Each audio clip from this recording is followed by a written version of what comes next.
এখন দেখবেন সংবাদ শিরোনাম। পোস্টারে নিষেধাজ্ঞা রেখেই নির্বাচনী আচরণবিধির গেজেট প্রকাশ। 6 মাসের সাজাসহ থাকছে জরিমানার বিধান, বাতিল করা যাবে প্রার্থিতাও। চলতি মাসে জানিয়ে দেয়া হবে বিএনপির অবশিষ্ট 63 প্রার্থীর নাম। আসন সমঝোতা ঝুলে যাওয়ায় এই সিদ্ধান্ত ঘোষিত কয়েকটিতে পরিবর্তনেরও আভাস। রাতে রাজধানীর একাধিক স্থানে গাড়িতে অগ্নিসংযোগ, এনসিপি কার্যালয়ের সামনে ককটেল বিস্ফোরণ, সন্দেহভাজন 2 জনকে পুলিশের সোপর্দ। চুয়াডাঙ্গায় স্বামীর চিকিৎসা খরচ জোগাতে নবজাতককে বিক্রির অভিযোগ নিয়ে আলোড়ন, লেনদেনের কথা অস্বীকার শিশুর দায়িত্ব নেওয়া পরিবারের। রাখের উপবাস ঘিরে লোকনাথ আশ্রমে ভিন্ন আবহ, নানা আচার আয়োজনে কার্তিক ব্রত পালন করছেন ভক্ত অনুসারীরা। সিলেটের সকাল 9:30টায় প্রথম টেস্টে আয়ারল্যান্ডের বিপক্ষে মাঠে নামবে বাংলাদেশ। স্পোর্টিং উইকেটে ভালো রানের আশা অধিনায়ক শান্তর। আসসালামু আলাইকুম। এতক্ষণ দেখছিলেন সংবাদ শিরোনাম, এখন দেখবেন বিস্তারিত। সংসদ নির্বাচনের প্রচারণায় পোস্টারে নিষেধাজ্ঞা রেখেই দল ও প্রার্থীর আচরণবিধির গেজেট প্রকাশ করেছে ইসি। এক মঞ্চে ইশতেহার ঘোষণা ও আচরণবিধি মানতে প্রার্থী ও দলের অঙ্গীকারনামা দেওয়ার নির্দেশনা থাকছে এবার। সোমবার রাতে ত্রয়োদশ জাতীয় নির্বাচনকে সামনে রেখে রাজনৈতিক দল ও প্রার্থীর আচরণবিধিমালা 2025 জারি করেছে নির্বাচন কমিশন। সোশ্যাল মিডিয়ায় ভোটের প্রচারে কড়াকড়ি আরোপ, অসৎ উদ্দেশ্যে এআই ব্যবহারে মানা, পোস্টার ও ড্রোন ব্যবহারে নিষেধাজ্ঞা সহ আসন প্রতি 20টির বেশি বিলবোর্ডে নিষেধাজ্ঞা থাকছে বিধিতে। আচরণবিধি লঙ্ঘনে সর্বোচ্চ 6 মাসের কারাদণ্ড ও 1.5 লাখ টাকা জরিমানা এবং দলের জন্য 1.5 লাখ টাকা অর্থদণ্ডের বিধান রাখা হয়েছে এইবার। প্রয়োজনে তদন্ত সাপেক্ষে প্রার্থিতা বাতিলের ক্ষমতাও রয়েছে ইসির। নির্বাচন ব্যবস্থা সংস্কার কমিশনের সুপারিশ ও 2008 সালের আচরণবিধির সঙ্গে সমন্বয় রেখে বেশ কিছু নতুন বিষয় যুক্ত করে এবার নতুন আচরণবিধি প্রণয়ন করল সাংবিধানিক প্রতিষ্ঠানটি। এর আগে গণপ্রতিনিধিত্ব আদেশ আরপিও সংশোধন অধ্যাদেশ জারির পর সেই আলোকেই আচরণবিধি গেজেট আকারে জারি করেছে ইসি। চলতি মাসেই শেষ হবে অবশিষ্ট 63 আসনে বিএনপির সম্ভাব্য প্রার্থীর মনোনয়ন ঘোষণা।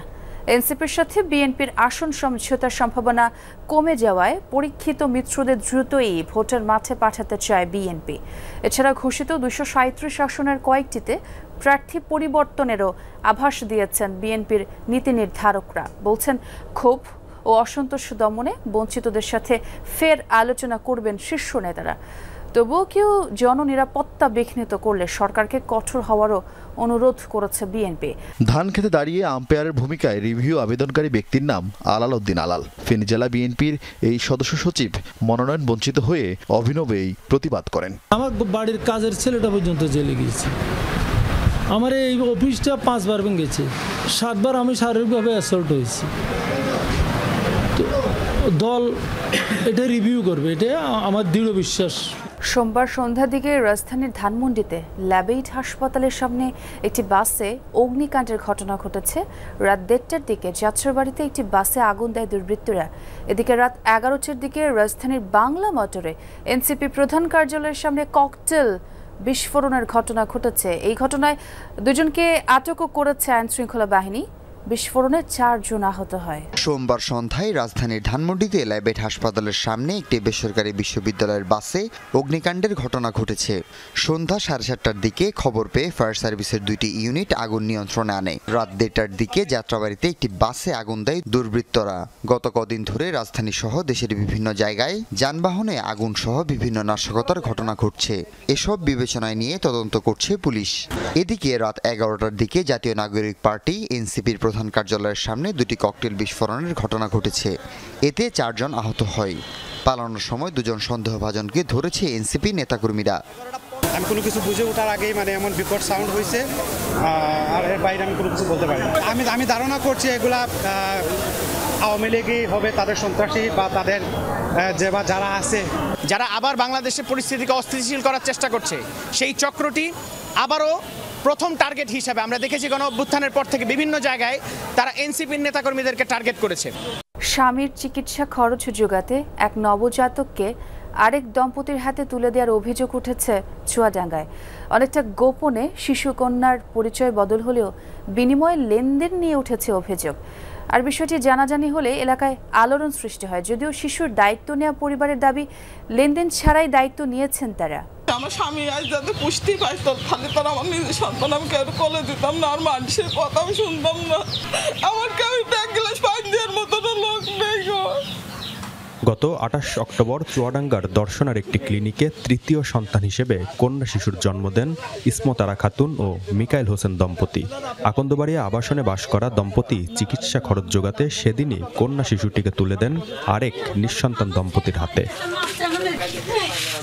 বিষয়টি প্রথমে গোপন থাকলেও শিশুকন্যা হস্তান্তর বিনিময় নিয়ে অসন্তোষ ছড়ায়। জানাজানির পর লেনদেন নিয়ে ওঠে অভিযোগ। আমার স্বামীর জন্য আমার সব কিছু, আমার তো কিনা ক্ষমতা নেই, অত টাকা দামের ওষুধ আমি কি দিই খাবো ভাই? এটা বলছে না আমরা আর পারবো না দিতে, আমার চলাটা মতন কই দেয় তো আমি ওই সন্তান ওদের কাছ থেকে নেবো না। যদি না কই দেয় তাহলে আমার সন্তান আমার আপনারা সবাই মিলে আমার সন্তান আমার বুকে ফিরিয়ে দেন।